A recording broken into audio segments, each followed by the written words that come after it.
জুলাই গণঅভ্যুত্থানে শহীদ অনেকের পরিচয় মেলেনি আজও। ১২৭টি কবরের মরদেহ শনাক্তে আদালতের নির্দেশের অপেক্ষায় স্বাস্থ্য মন্ত্রণালয়। ভোট কারচুপি ও ছাত্র আন্দোলনে হত্যায় অভিযুক্ত আনসার বাহিনী ঢেলে সাজানোর চেষ্টা, নির্বাচনী ব্যবস্থায় নিয়োগের আগে খোঁজ নেওয়ার তাগিদ। দিনাজপুরের বীরগঞ্জে বাস ট্রাক মুখোমুখি সংঘর্ষে 4 জন নিহত, আহত কমপক্ষে 20।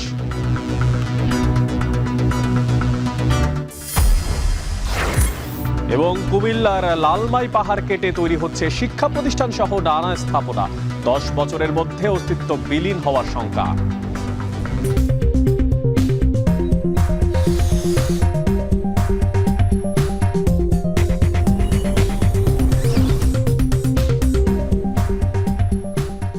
স্বাগত এখন ঢাকায়। পুরো আয়োজনে আপনাদের সঙ্গে আছি আমি মশিউর অনিক। এখানে সমাহিতদের স্বজনেরা জানে না ঠিক তার স্বজনের কবরটা কোথায়। জুলাই গণঅভ্যুত্থানের সময় রাজধানীর রায়ের বাজার বুদ্ধিজীবী কবরস্থানে ১২৭টি কবরের সন্ধান মেলার পরও মরদেহগুলোর ডিএনএ টেস্টের দাবি ওঠে। গণকবর শনাক্তে আইনি লড়াই করার কথাও বলে বৈষম্য বিরোধী ছাত্র আন্দোলন। তবে স্বাস্থ্য মন্ত্রণালয় বলছে আদালতের নির্দেশনা পেলেই মরদেহ শনাক্তের কাজ শুরু হবে। এমন প্রেক্ষাপটে সব শহীদদের পরিচয় দ্রুত শনাক্ত ও গণহত্যার সুষ্ঠু বিচার দাবি ভুক্তভোগী পরিবারগুলোর। বিস্তারিত জানাচ্ছেন জাওয়াত মাহমুদ।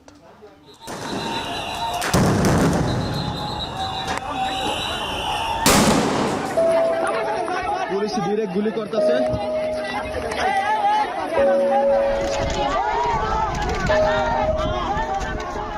জুলাইয়ের শুরু থেকে আগস্টের 5 তারিখ চরম রাষ্ট্রীয় নিপীড়নে হত্যাকাণ্ডের শিকার হয়েছে অনেক পরিবার।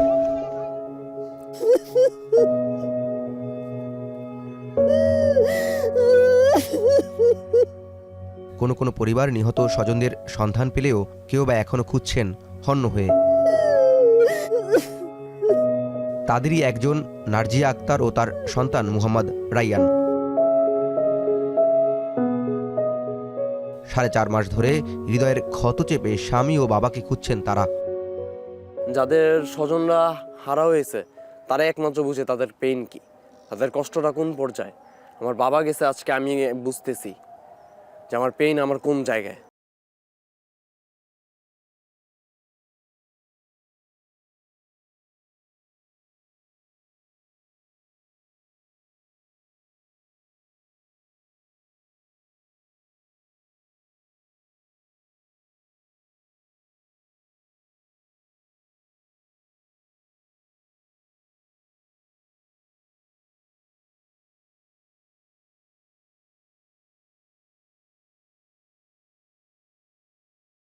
করছে তখন তারা জানে না ঠিক কোন সমাধিটি তার স্বজনের।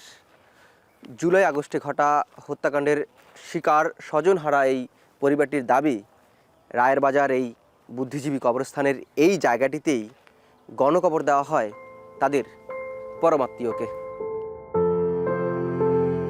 পরিবারটি দাবি করছিল 18 জুলাই রাজধানীর গোলাপবাগে আন্দোলন চলাকালে পুলিশের সহায়তায় ছাত্রলীগ ও যুবলীগ কুপিয়ে হত্যা করে রফিকুল ইসলামকে। পরবর্তীতে হাসপাতাল থেকে মর্গ কিংবা ময়লার ভাগারে খোঁজাখুঁজির পর আঞ্জুমান মফিদুলের মাধ্যমে খোঁজ মেলে বুদ্ধিজীবী কবরস্থানে। এখানে এসে আমার লাশটাও সঠিকভাবে বলতে পারতেছি না যে এইটা আমার স্বামীর কবর। আজকে এখানে আসি শুধু তীর্থে কাকের মতন তাকাই থাকি। সরকার হচ্ছে দাবি একটাই যে আপনার অতি দ্রুত সম্ভব স্পেসিফিক একটা দিনের ভিতরে ডেকে তাদের ডিএনএ টেস্ট করে তাদের স্বজনের লাশ তাদেরকে বুঝিয়ে দেওয়া। পরিবারটি যখন গণকবরের কথা বলছে তখন আমরা এই কবরস্থানের মসজিদের ইমামের কাছে জানতে চাই ঘটনার সত্যতা নিয়ে। জুলাই মাসের 1 তারিখ থেকে আগস্ট মাসের 5 বা 10 তারিখ এর মধ্যে 81টা কবর শনাক্ত করা হয়েছে, কিন্তু গ্যাঞ্জামের সময় সম্ভবত 60 থেকে 65টা আঞ্জুমান লাশ নিয়ে আসছে আর কি। 5 তারিখের পরে কি আসছে এখানে? আগস্ট মাসে? হ্যাঁ, এটা তো ওই নোট খাতায় আছে আর কি। ইমামের কথার সূত্র ধরে আঞ্জুমান মফিদুলের মুখপাত্রের সাথে একাধিকবার যোগাযোগ করার চেষ্টা করা হলেও মেলেনি সদুত্তর। আপনি অফিসে আসছেন? ওই যে সাংবাদিকরা আসছিল তারা আসছিল, আপনি তো কথা বলুন ওই এখন টিভির। ঠিক আছে, আমার সাথে কথা বলা যাবে? কথা বলুন। হ্যালো কামরুল ভাই, এটা তো আপনার আমাদের যিনি দাফন সেবা অফিসার আছে তার সাথে কথা বলতে হবে। আমি আছে? হচ্ছে ওনার কাছ থেকে আপনার নম্বরটা নিয়েছি। উনি তখন আমাকে বলেছেন এখানের স্পোক পার্সন হচ্ছেন আপনি। তার তথ্য আমার কাছে পেলে তো আমি বলতে পারবো না, আর আমি তো এখন অসুস্থ। যারা প্রথম এই গণকবরের সন্ধান দেন সেই বৈষম্যবিরোধী ছাত্র আন্দোলনের নেতারা বলছেন 127টি কবরের সন্ধান পেয়েছেন তারা। ডিএনএ টেস্টের মাধ্যমে লাশ শনাক্ত করে পরিবারগুলোর কাছে ফিরিয়ে দেওয়ার দাবি জানানোর সাথে গণহত্যার সাথে যারা জড়িত তাদের বিরুদ্ধে আইনি প্রক্রিয়ায় যাবার কথাও বলছেন তরুণ নেতারা। যারা নিহত হয়েছেন তারা শহীদ, তাই তাদেরকে চিহ্নিত করে তাদের লাশকে সসম্মানে তাদের পরিবারের কাছে ফিরিয়ে দেওয়া, এটা আমাদের মনে হয় যে অন্তর্বর্তীকালীন সরকারের একটি দায়িত্ব। আমরা একটা পেপারস রেডি করছি, যার ভিত্তিতে আমরা আসলে স্বাস্থ্য মন্ত্রণালয় সহ স্বরাষ্ট্র মন্ত্রণালয় যে দপ্তর আছে এবং পুলিশ হেডকোয়ার্টার্স সব জায়গায় আমরা এই কিটগুলো ডকুমেন্টস এবং কাগজগুলো প্রেরণ করব। এদিকে ডিএনএ স্যাম্পলিং করার জন্য আদালত থেকে নির্দেশনা আসার অপেক্ষায় আছে স্বাস্থ্য অধিদপ্তর। এখন প্রশ্ন হচ্ছে যে বেওয়ারিশ লাশ দাফন করা হয়েছে বলে কোনো জায়গা যদি চিহ্নিত করা হয় এবং যদি আইন প্রয়োগকারী সংস্থা সেই ক্ষেত্রে বাদী মামলা করে, আদালত থেকে আদেশ আসলে সেই ক্ষেত্রে স্বাস্থ্য মন্ত্রণালয়ের লোড হচ্ছে স্যাম্পলটা ল্যাবরেটরিতে পরীক্ষা করা মাত্র। দ্রুত সময়ের মধ্যে কবরগুলো চিহ্নিত করে পরিবারের কাছে মরদেহগুলো ফিরিয়ে দেওয়ার পাশাপাশি সুষ্ঠু বিচারের প্রত্যাশা ভুক্তভোগীদের। জাওয়াদ মাহমুদ, এখন, ঢাকা। কাজ সামাজিক নিরাপত্তা ও গ্রামীণ উন্নয়ন, অথচ বারবার রাজনৈতিক হাতিয়ার হিসেবে ব্যবহার হয়েছে আনসার ও গ্রাম প্রতিরক্ষা বাহিনী। অভিযোগ রয়েছে বিগত 3টি জাতীয় নির্বাচনেই ভোট কারচুপিতে সহায়তা করেছে এই বাহিনী। ছাত্র জনতার অভ্যুত্থানে নির্বিচারে গুলি, গণহত্যার শেষে প্রতি বিপ্লবের অভিযোগের তীরও এই বাহিনীর দিকে। কতটুকু ঢেলে সাজানো হয়েছে এই বাহিনীকে? লিখন শেখকে সাথে নিয়ে বাকিটা জানাবেন আরিফ হোসেন।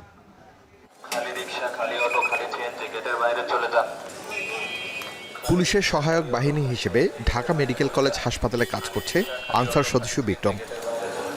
ঢাকা মেডিকেল কলেজ হাসপাতালের নিরাপত্তার পাশাপাশি শৃঙ্খলাও তাদের দায়িত্ব।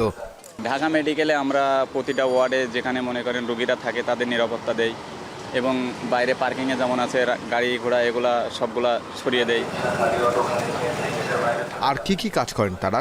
রোগী তাকে কোথায় ভর্তি করতে হবে, কোথায় সে যাবে, কোথায় গেলে তার সুবিধাটা পাবে, এই তথ্যটা আমরা প্রদান করে থাকি।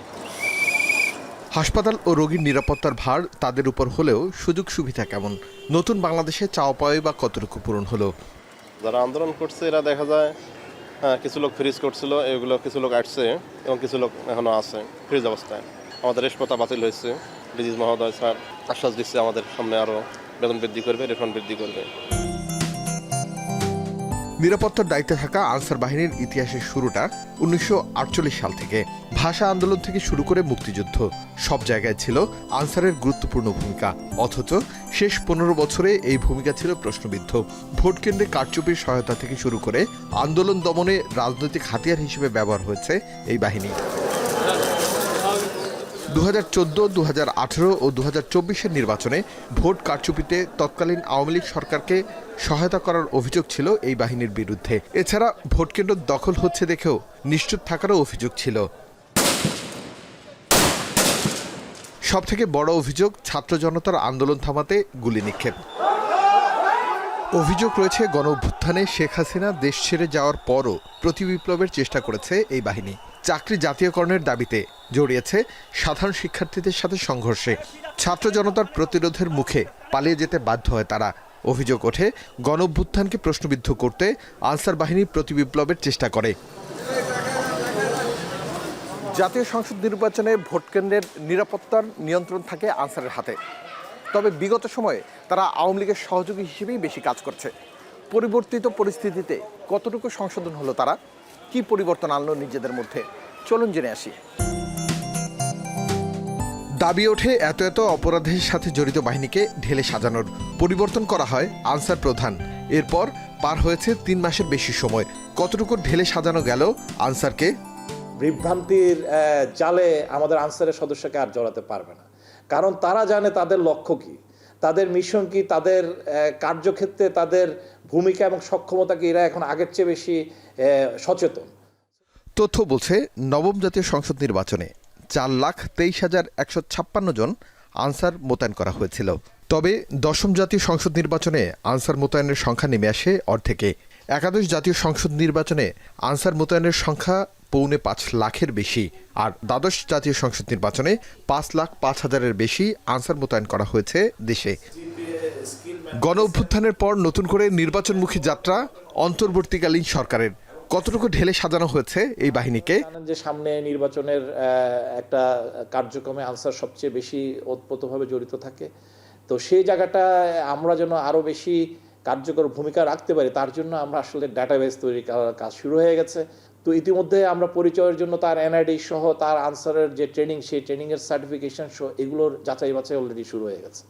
বাহিনীটিকে ঢেলে সাজানোর পাশাপাশি নির্বাচনী ব্যবস্থায় নিয়োগের আগে খোঁজ নেয়ার কথা বলছে সমাজ বিশ্লেষকরা। আনসারের মধ্যে তাদের মধ্যে অনেকেই কিন্তু বর্তমান বাস্তবতায় সুর বদল করে বর্তমান পরিস্থিতি বা সরকারের সাথে বা সামনের দিনে নির্বাচনে কারা আসতে পারে তাদের সাথে মিশে যাওয়ার চেষ্টা করছে। এই মিশে যাওয়াটা কিন্তু আসলে নানা ধরনের অস্থিরতা বা ভয়ের জায়গাটা কিন্তু সবসময় সক্রিয় রাখে। আনসারের কাজের পরিধি বুঝতে পারলে শৃঙ্খলার পাশাপাশি সামাজিক নিরাপত্তা ও দক্ষ জনগোষ্ঠী গড়ে তুলতে এই বাহিনী সহায়তা করতে পারবে বলে ধারণা আইন শৃঙ্খলা সংশ্লিষ্টদের। আরিফ হোসেন, এখন, ঢাকা। দিনাজপুরের বীরগঞ্জে বাস ট্রাকের মুখোমুখি সংঘর্ষে 4 জন নিহত হয়েছেন, আহত হয়েছেন আরও 20 জন। সকাল 8:30টার দিকে বীরগঞ্জ উপজেলার ঠাকুরগাঁও 10 মাইল মহাসড়কের যদুর মোড় এলাকায় দুর্ঘটনাটি ঘটেছে। পুলিশ জানায় সকালে যদুর মোড় এলাকায় একটি ধান বোঝাই ট্রাক ও বাসের মুখোমুখি সংঘর্ষ হয়। এ সময় ঘটনাস্থলেই ট্রাক ও বাসের চালক সহ 4 জন নিহত হন। তবে নিহতদের নাম পরিচয় এখনো জানা যায়নি।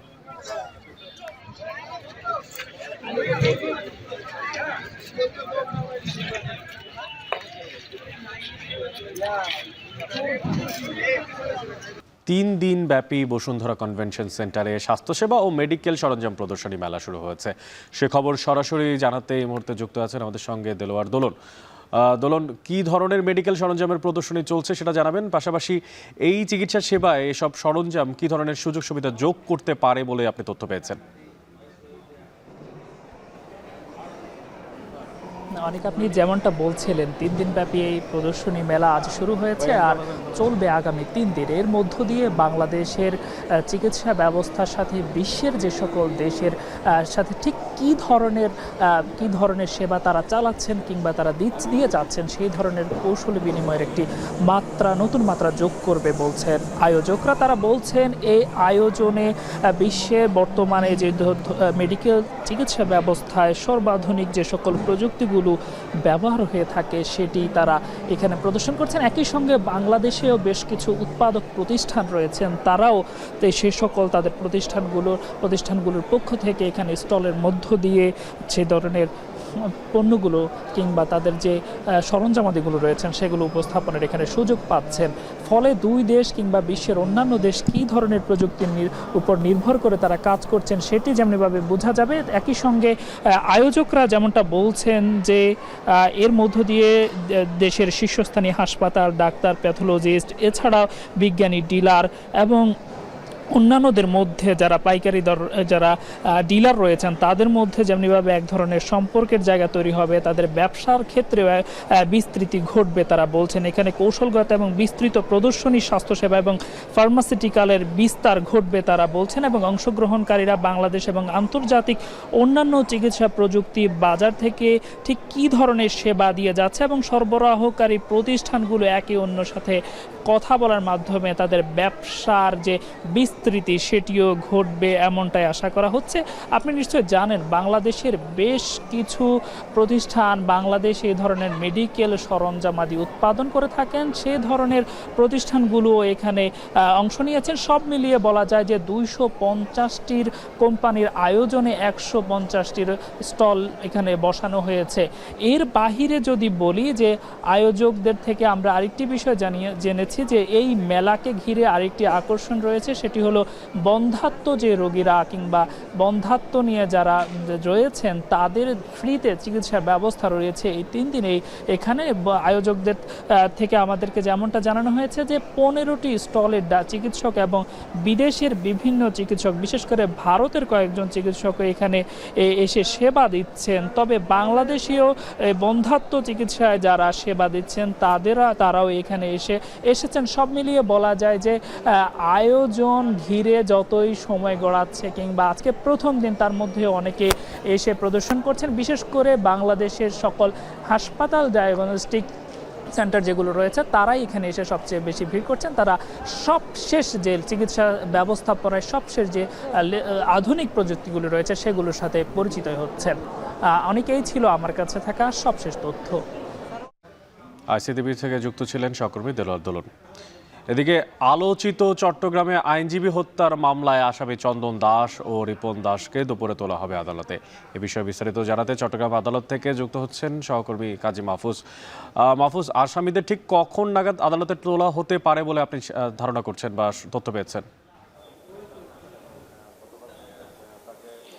অনেক পুলিশ সূত্র আমাদেরকে নিশ্চিত করেছে দুপুর নাগাদ তাদেরকে চট্টগ্রাম আদালতে তোলা হবে। তবে কত নির্দিষ্ট করে আসলে সময়টা এখনো বলা হয়নি। আপনি জানেন যে চট্টগ্রামের আলোচিত চাঞ্চল্যকর সরকারি আইনজীবী যিনি আলিফ, সেই আলিফ হত্যাকাণ্ডের ঘটনায় তার বাবা বাদী হয়ে যে হত্যা মামলা করেছিল সেই মামলার প্রধান আসামি চন্দন দাস, যাকে বুধবার কিশোরগঞ্জের ভৈরব থেকে পুলিশ আটক করে। এরপর গতকালকে চট্টগ্রামের আনোয়ারা থেকে আরও একজন আসামি রিপন দাসকেও আটক করে। এই দুইজন আসামিকে বর্তমানে চট্টগ্রাম মহানগর কোতোয়ালি থানার পুলিশের কাছে হস্তান্তর করা হয়েছে এবং তাদের হেফাজতে কিন্তু এই দুই আসামি রয়েছেন এবং বলা হচ্ছে দুপুরের দিকে তাদেরকে চট্টগ্রাম আদালতে তোলা হবে। এখনও পর্যন্ত অবশ্যই তাদেরকে নিয়ে আসা হয়নি, যদিও চট্টগ্রামের আদালত পাড়ায় আমরা দেখতে পাচ্ছি নিশ্ছিদ্র নিরাপত্তা ব্যবস্থা জোরদার করা হয়েছে। সেনা সদস্যরা রয়েছেন মোড়ে মোড়ে, একই সাথে আমরা দেখেছি পুলিশের সদস্যরা রয়েছেন, র্যাব সদস্যরা রয়েছেন। তারা এখানের যে নিরাপত্তা ব্যবস্থা সেটি নিশ্চিত করার জন্যই মূলত কাজ করছেন। বলে রাখি যে চট্টগ্রামের এই আলোচিত হত্যাকাণ্ডের ঘটনায় এখনও পর্যন্ত 6টি মামলা হয়েছে, যেই মামলাতে 41 জনকে আটক করেছে পুলিশ, যার মধ্যে 11 জন হচ্ছে হত্যাকাণ্ডের সাথে সরাসরি জড়িত। পুলিশ বলছে যে হত্যাকাণ্ডের ঘটনাস্থল থেকে মূলত তারা যে ভিডিও ফুটেজ সংগ্রহ করেছেন সেই ভিডিও ফুটেজে তারা গুলো দেখেই মূলত এই আসামিদেরকে আটক করা হচ্ছে এবং যে দুজনকে আজকে আদালতে তোলার কথা রয়েছে সেই দুজনে কিন্তু ওই ভিডিও ফুটেজে রয়েছে। একজনের হাতে বটি ছিল এবং আরেকজনের হাতে ধারালো কিরিচ ছিল। এইগুলো দিয়ে মূলত তারা হত্যাকাণ্ড ঘটিয়েছে এমনটি কিন্তু ধারণা করছে পুলিশ। তো সেই জায়গাতে আসলে এই দুইজনকে একটু পরে হয়তো চট্টগ্রাম আদালতে তোলা হবে। এর পরবর্তীতে আসলে আইনি যে প্রক্রিয়াগুলো আছে সেগুলো সম্পন্ন করা হবে, হয়তো রিমান্ড চাওয়া হবে, একই সাথে অন্যান্য যে আইনি বিষয়গুলো আছে সেগুলো সম্পন্ন করা হবে। তো এই ছিল আমার কাছে চট্টগ্রাম আদালত পাড়া থেকে রিপন এবং চন্দন দাসকে আদালতে তোলার ঘটনার সবশেষ। দর্শক, চট্টগ্রামে আলোচিত আইনজীবী হত্যা মামলার যে আসামি চন্দনকে গ্রেফতার করা হয়েছিল তাদেরকে আজ আদালতে সোপর্দ করা হচ্ছে। আর সে বিষয়ে সবশেষ খোঁজখবর রাখছিলেন সহকর্মী কাজী। সংস্কারের গতি বাড়াতে অন্তর্বর্তী সরকারকে তাগিদ দিলেন জামায়াতে ইসলামের আমির ডক্টর শফিকুর রহমান। এ সময় তিনি বলেন, বাংলাদেশে সংখ্যালঘু কিংবা সংখ্যাগরিষ্ঠ বলতে কিছু নেই, একটি গোষ্ঠী এইসব বলে স্বার্থ হাসিল করতে চায়। এছাড়া ভারতকে উদ্দেশ্য করে তিনি আরও বলেন, জীবন দেব তবু বাংলাদেশের 1 ইঞ্চি মাটিও কোনো অগ্রাসীর হাতে তুলে দেব না। শুক্রবার কুমিল্লা টাউন হল মাঠে কর্মী সম্মেলনের প্রধান অতিথির বক্তব্যে বাংলাদেশ জামায়াতে ইসলামী আমির ডক্টর শফিকুর রহমান এসব কথা বলেন। আমরা কোনো আগ্রাসন সহ্য করব না। বাংলাদেশের 1 ইঞ্চি জমি আমরা কাউকে ছেড়ে দেব না।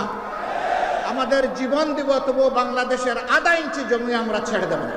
জনগণকে বোকা ভাবার কোনো কারণ নেই। আমরা জনগণের উপর আলহামদুলিল্লাহ পূর্ণ আস্থা রাখি। জনগণ বিচার করবে অতীত কার কেমন ছিল, বর্তমান কার কেমন, আর ভবিষ্যৎ কার কেমন হতে পারে। পাহাড় খেকোদের কারণে ক্ষত বিক্ষত কুমিল্লার লালমাই পাহাড়। ইতিহাস ঐতিহ্যে সমৃদ্ধ এই লাল মাটির পাহাড় কেটে প্রতিনিয়ত তৈরি করা হচ্ছে শিক্ষা প্রতিষ্ঠান, বিনোদন কেন্দ্র, রাস্তাঘাট, ঘরবাড়ি সহ নানা স্থাপনা, যাতে পাহাড় এখন পরিণত হচ্ছে সমতল ভূমিতে, আর তাতে করে উজাড় হচ্ছে বনভূমি। কামরুল হাসানের ক্যামেরায় বাকিটা জানাচ্ছেন মাসুদ আলম। 11 মাইল লম্বা ও 2 মাইল চড়া এই পাহাড় কেটে গেল 2 দশকে গড়ে উঠেছে কাশবন নামের পার্ক ও resort, Blue Water Park, Lalmai Lakeland, Dinosaur Park, Magic Paradise. নির্মাণাধীন আছে আরও বেশ কিছু বিনোদন কেন্দ্র। এছাড়া এ পাহাড়ের টিলা কেটে কুমিল্লা বিশ্ববিদ্যালয়, বেসরকারি সিসিএন বিশ্ববিদ্যালয়, কুমিল্লা ফিজিক্যাল কলেজ সহ নির্মাণ হয়েছে সরকারি ও বেসরকারি নানা স্থাপনা।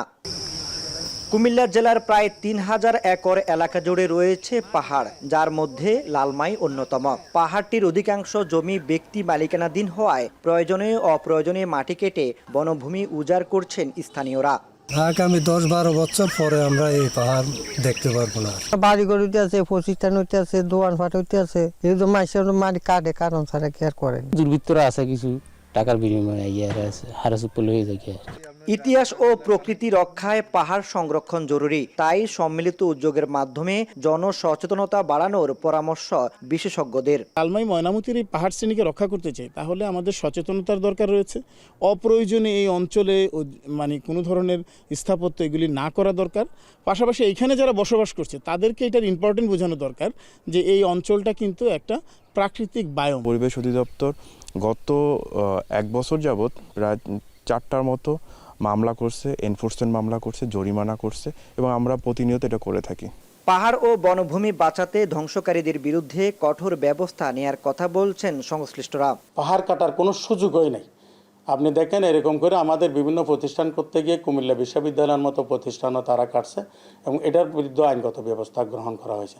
অর্থাৎ জীববৈচিত্র্য রক্ষার ক্ষেত্রে আমরা এখানে কোথাও কাউরে কোনো ব্যক্তিকে ছাড় দেওয়ার পক্ষে না। পাহাড়গুলো আসলে ব্যক্তি পর্যায়ে কাটার চেয়ে প্রাতিষ্ঠানিকভাবে পাহাড় ধ্বংস বা পাহাড় কর্তন বেশি হচ্ছে। যেটা আমি বলতে চাই যে যখন কোনো প্রতিষ্ঠান করার জন্য জমি অধিগ্রহণ করা হবে, জমি নির্ধারণ করা হবে, তখন যেন আমরা পাহাড়ি জমি এবং বনভূমি বাদ দিয়ে আমরা সাইট সিলেকশন করি। পরিবেশবিদদের মতে এভাবে চলতে থাকলে আগামী 10 বছরের মধ্যে লালমাই পাহাড়ের অস্তিত্ব খুঁজে পাওয়া যাবে না। পাহাড়ের বেশিরভাগ টিলা এরই মধ্যে সমতল ভূমিতে রূপ নিয়েছে। এটি সংরক্ষণ জরুরি, তাই লালমাই পাহাড় রক্ষায় সরকারের সঙ্গে এগিয়ে আসতে হবে স্থানীয় বাসিন্দাদেরও। মাসুদ আলম, এখন, কুমিল্লা। দোয়েল, কোয়েল কিংবা মাছরাঙা, দর্শক, শেষ কবে এই পাখিগুলোকে আপনি আপনার বাড়ির আঙিনায় ঘুরে বেড়াতে দেখেছেন? পাখিকে বলা হয় স্বাধীনতার জীবন্ত প্রতীক, কিন্তু 3 দশকে এশিয়া মহাদেশের মধ্যে সবচেয়ে বেশি পাখি কমেছে আমাদের এই বাংলাদেশে। এর মধ্যে গত 9 বছরে এই দেশে প্রায় 173 প্রজাতির পাখি বিলুপ্তির পথে। বর্তমানে দেশে পাখির প্রজাতির সংখ্যা মাত্র 477। নরসিংদীর বনে বাদারে ঘুরে পাখিদের গল্প বলেছেন রাকিবুল ইসলাম, যেখানে ছবি তুলেছেন কাউসার আহমেদ। একটি একা পাখি, সঙ্গহীন কিংবা নিঃসঙ্গ। নরসিংদীর প্রত্যন্ত গ্রামাঞ্চলে কিছু পাখির ঝাঁক তাদের অস্তিত্ব জানান দিলেও ধোঁয়াটে শহরে ও শহুরে দেয়ালের কার্নিশে খুব একটা দেখা মেলে না কাঠঠোকরা, বুলবুলি, দোয়েল, শ্যামা ও ফিঙেসহ অন্যান্য পাখিদের। চড়ুই, ইষ্টিকুটুম কিংবা ডাহুকের বাসা খুঁজতে ঘুরে বেড়ানো শৈশব এখন ঘোলাটে স্মৃতির প্রচ্ছদ। প্রকৃতি সংরক্ষণ বিষয়ক আন্তর্জাতিক ইউনিয়ন পাখি নিয়ে সবশেষ জরিপ করে 2015 সালে। সে সময়ের জরিপে বাংলাদেশে 650 প্রজাতির পাখির অস্তিত্ব খুঁজে পায় সংস্থাটি। তবে বর্তমানে দেশের অভ্যন্তরে পাখি রয়েছে 477 প্রজাতির। বিশ্বে বর্তমানে 11,000 প্রজাতির পাখি রয়েছে। গবেষকদের তথ্য মতে বাংলাদেশে 301 প্রজাতির আবাসিক পাখি এবং 176 প্রজাতির পরিযায়ী পাখি রয়েছে। গত 9 বছরে দেশে প্রায় 173 প্রজাতির পাখি বিলুপ্তির পথে। পাখি নিয়ে স্মৃতিকাতর হয়েই প্রশ্ন আসে, কেন কমছে পাখি?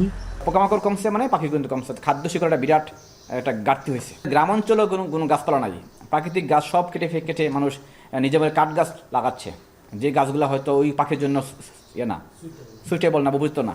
তো ওই সমস্ত গাছপালা দিয়ে হয়তো মানুষের আর্থিক হয়তো ডেভেলপ হচ্ছে, বাট পাখির জন্য কিন্তু খাদ্য এবং বাসস্থানের বিরাট একটা সংকট তৈরি হচ্ছে। তো যেহেতু পাখির খাদ্যের সংকট হচ্ছে, তার বাসা বাঁধার সংকট হচ্ছে এবং তার বাসস্থান করার একটা সংকট হচ্ছে। ফ্যাক্টরি থেকে প্রচুর ধোঁয়া নির্গত হচ্ছে। এই ধোঁয়াগুলো গাছের মধ্যে যখন এগুলো যায়, গাছের পাতা অথবা ডাল আঠালো হয়ে যায়, পোকামাকড় এগুলো থাকে না, পাখিরা খাবার খেতে পারে না। যেই জন্য পাখির বিলুপ্তিটা আমি এই হিসাবে দেখি আর কি। খাবারের একটা চরম সংকট দেখা দিচ্ছে জলবায়ু পরিবর্তনের কারণে, আর এই জলবায়ু পরিবর্তনটা মূলত ঘটতেছে আবহাওয়াগত সংকটের কারণে। পর্যাপ্ত বাসস্থান না থাকা, পতিত জমি, জলাধার ও বনাঞ্চল কমে যাওয়া, কৃষিকাজে বিষ ও রাসায়নিক ব্যবহার করা পাখি কমে যাওয়ার বিশেষ কিছু কারণ।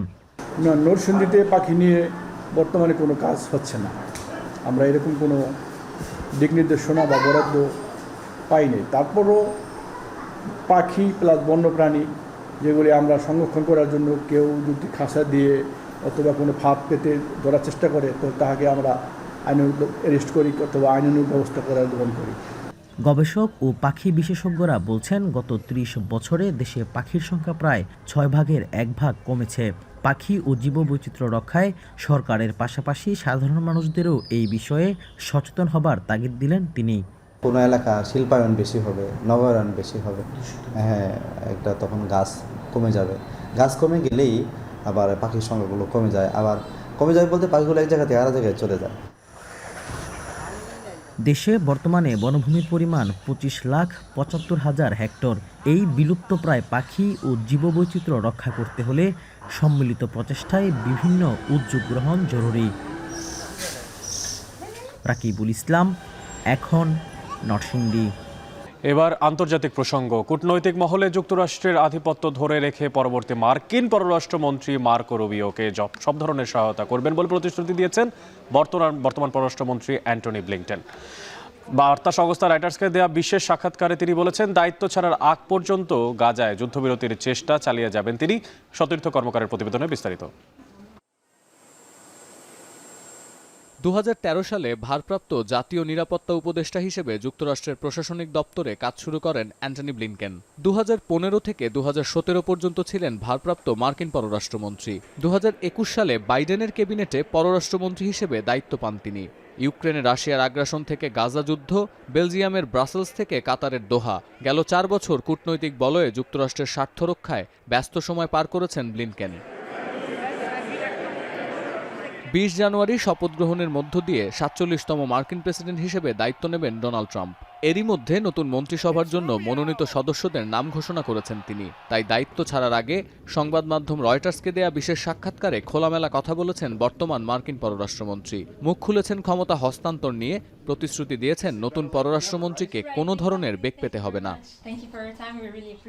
চীন ও কিউবা বিদ্বেষী এবং ইসরায়েলের কট্টর সমর্থক 53 বছর বয়সী মার্কো রুবিওকে পররাষ্ট্র দপ্তরের জন্য মনোনীত করেছেন ট্রাম্প।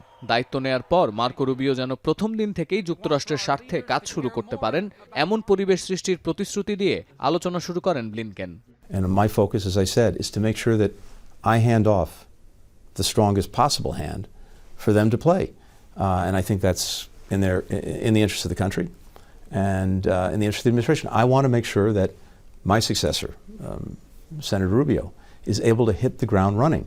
গাজায় ইসরায়েলি গণহত্যা বন্ধে মার্কিন প্রশাসন সর্বোচ্চ ক্ষমতা প্রয়োগ করেছে কিনা, কিংবা যুদ্ধবিরতির আলোচনা এগিয়ে নিতে যুক্তরাষ্ট্র কতটা কার্যকরী ভূমিকা রাখতে পেরেছে, এমন প্রশ্নের জবাবে ব্লিনকেন বলেন, বাইডেন প্রশাসনের কিংবা পররাষ্ট্রমন্ত্রী হিসেবে তার সক্ষমতার বিচার দেশের মানুষ করবে। মধ্যপ্রাচ্য ইস্যুতে ওয়াশিংটন এখনো পর্যন্ত কোনো ভুল সিদ্ধান্ত নেয়নি উল্লেখ করে পররাষ্ট্রমন্ত্রী আশ্বাস দেন, ক্ষমতা ছাড়ার আগ মুহূর্ত পর্যন্ত গাজায় যুদ্ধবিরতি কার্যকরে আলোচনা চালিয়ে যাবেন তিনি। I don't have time to do that now. My time is focused on trying with every minute that we have to get the hostages home, to end this conflict, and to put Gaza on a better path. Ukraine Russia সংঘাতে কিয়েভের বিজয় নিশ্চিতে নবনির্বাচিত মার্কিন president ও নতুন মন্ত্রিসভা বর্তমান প্রশাসনের মতো সোচ্চার থাকবে এমন আশাবাদ ব্যক্ত করেন ব্লিনকেন। তরুণদের যুদ্ধে পাঠানোর বিষয়ে ইউক্রেনীয় প্রেসিডেন্ট ভলোদিমির জেলেনস্কির পরিকল্পনা নিয়ে বিতর্ক থাকলেও ব্লিনকেন মনে করেন প্রয়োজনীয়তা আছে বলেই কিয়েভ এমন সিদ্ধান্ত নিয়েছে।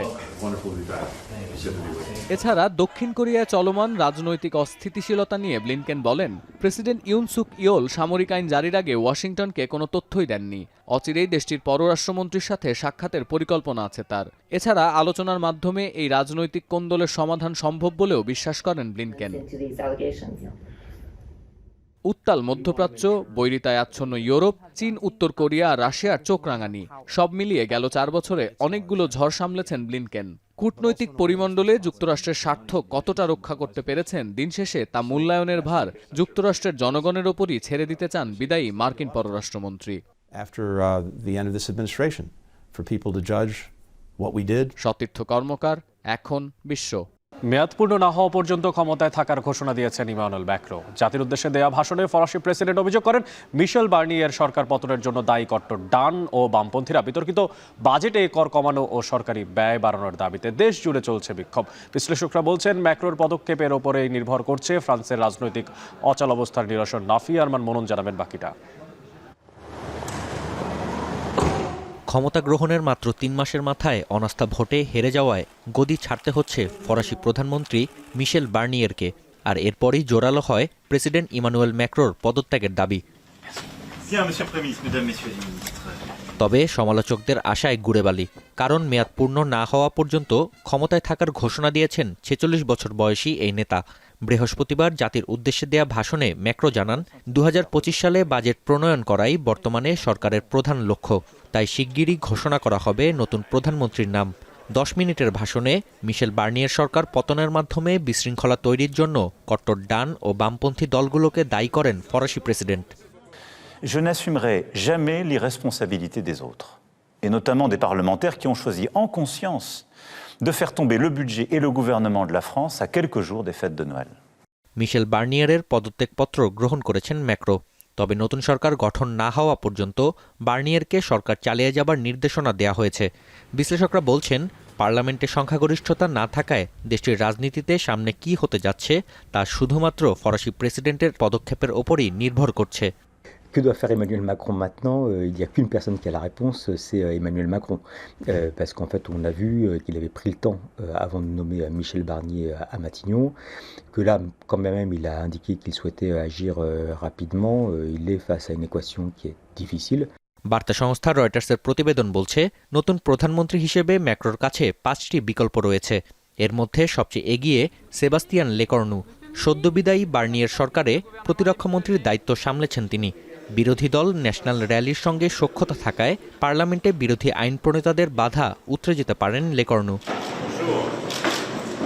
এদিকে বার্নিয়ের সরকারের বিতর্কিত বাজেটে ঘাটতি কমাতে কর বাড়ানো ও সরকারি ব্যয় কমানোর সিদ্ধান্তে প্রতিবাদ চলছে ফ্রান্সে।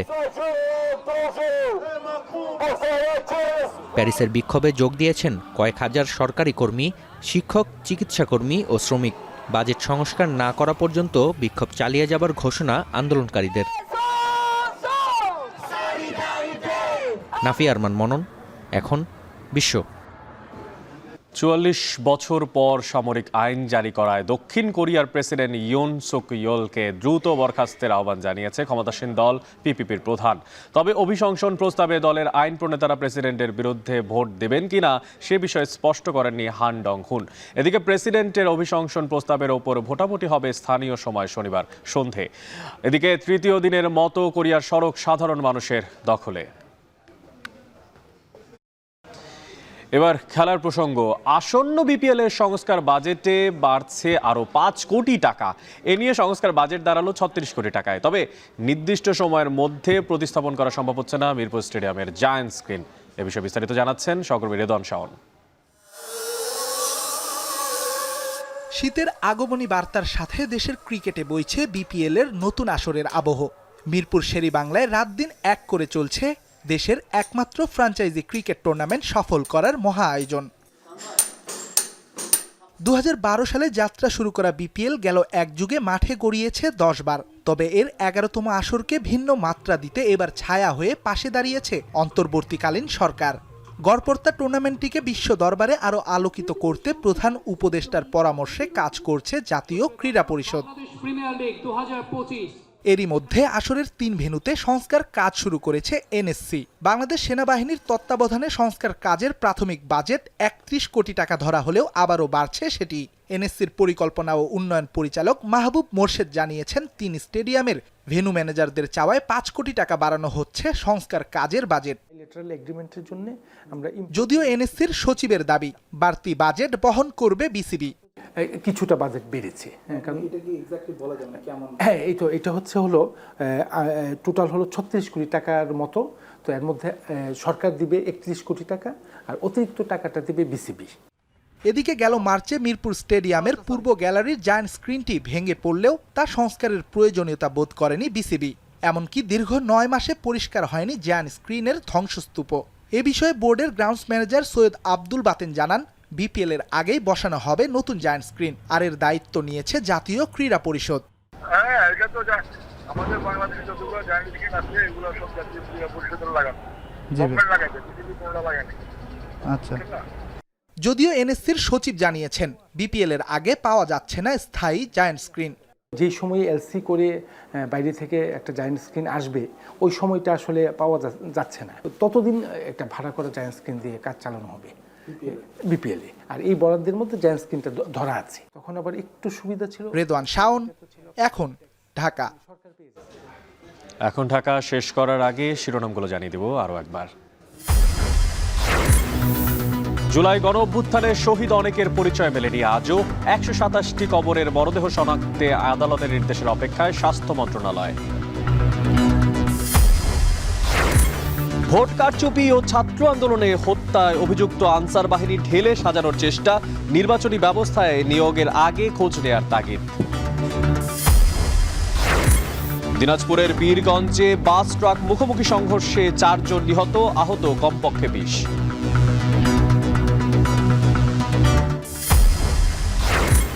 এবং কুমিল্লার লালমাই পাহাড় কেটে তৈরি হচ্ছে শিক্ষা প্রতিষ্ঠান সহ নানা স্থাপনা, 10 বছরের মধ্যে অস্তিত্ব বিলীন হওয়ার শঙ্কা। দর্শক, এই ছিল এখন ঢাকার আয়োজনে। এখন টেলিভিশন ওয়েবসাইটে দেখতে ভিজিট করুন www.এখন.tv। এছাড়া এখন টেলিভিশন ফেসবুকে দেখতে ভিজিট করুন facebook.com/tv.এখন, এবং ইউটিউবে এখন টেলিভিশন দেখতে ভিজিট করুন youtube.com/c/echontv।